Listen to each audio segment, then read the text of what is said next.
রাজপুত্র, তোমার গায়ের শুনে কথাটা শোনাচ্ছে ভালো, কিন্তু জিজ্ঞাসা করি এদেশে যৌবন নবীন রূপ দেখলে কোথায়?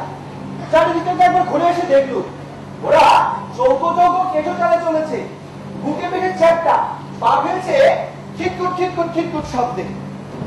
আচ্ছা, এই বড় দেশকে কি বলে নবীন দেশ? এর থেকে বুঝবে এটা বানানো, ওদের দেশের চাপানো, ওদের দেশের গুরুমশাই হাতে করা জিনিস। আমরা এসেছি কি করতে? খসে ভেতর থেকে যখন কানের কাঁচা রূপটা বেরিয়ে পড়বে তখন খসিয়ে দেবে। হয়তো এদিকে আসছে, আমরা একটু সরে দাঁড়াই, দেখি না ওরা কি করো।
তাহলে এখন উপায় উপায়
ধন্যুকের নাকের মধ্যে ঢুকে ফেললো একটা আগুনের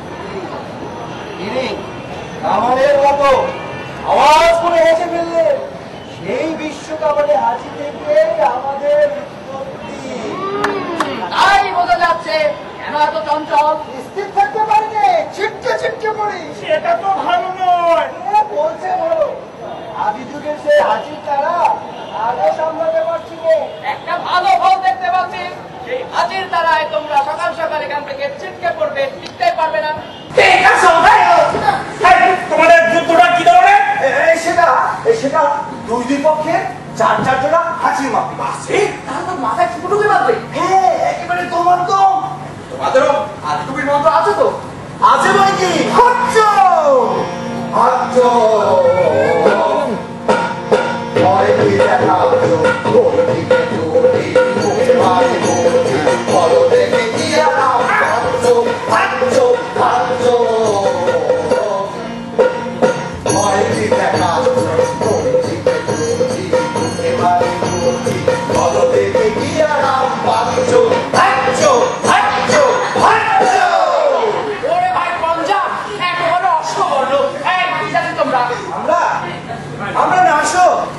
নাসা থেকে উৎপন্ন কোন উচ্চবংশীয় জাতির অমন্তর নাম তো শুনিনি। হাইয়ের বাসে তোমরা উড়ে গেছে উঠছে ওই বড় লেগের পারে, আর হাঁচির চোটে আমরা পড়েছি নিচে এই জগতের ধারে। পিতামহের নাসিকার অসংযম বশতই তোমরা তো অদ্ভুত। এতক্ষণে ঠিক কথা নিয়ে ধরেছ, আমরা অদ্ভুত। আমরা নূতন যৌবনে আমরা নূতন, আমরা অদ্ভুত। আমরা নূতন যৌবনে আমরা বেড়া ভাগি, আমরা অসুখ করি, রাখা বিষয় রাখি, সন্ধ্যার বন্ধন চিহ্ন করে। আমরা চঞ্চল, আমরা অদ্ভুত, আমরা নূতন যৌবনে। যা চলবে না তাকেই তো আমরা চাই। কিন্তু নিয়ম, যারা নিয়ম ভাঙলে পথের নিয়ম আপনি বেরিয়ে পড়ে, নইলে এগোবো কি করে? ভাই ছোটকা কি বলে না, অন্যান্য মুখে বলে বসলো এগোবো, নইলে চলা কিসের জন্যে? চলবে কেন তুমি? চলবে নিয়ম।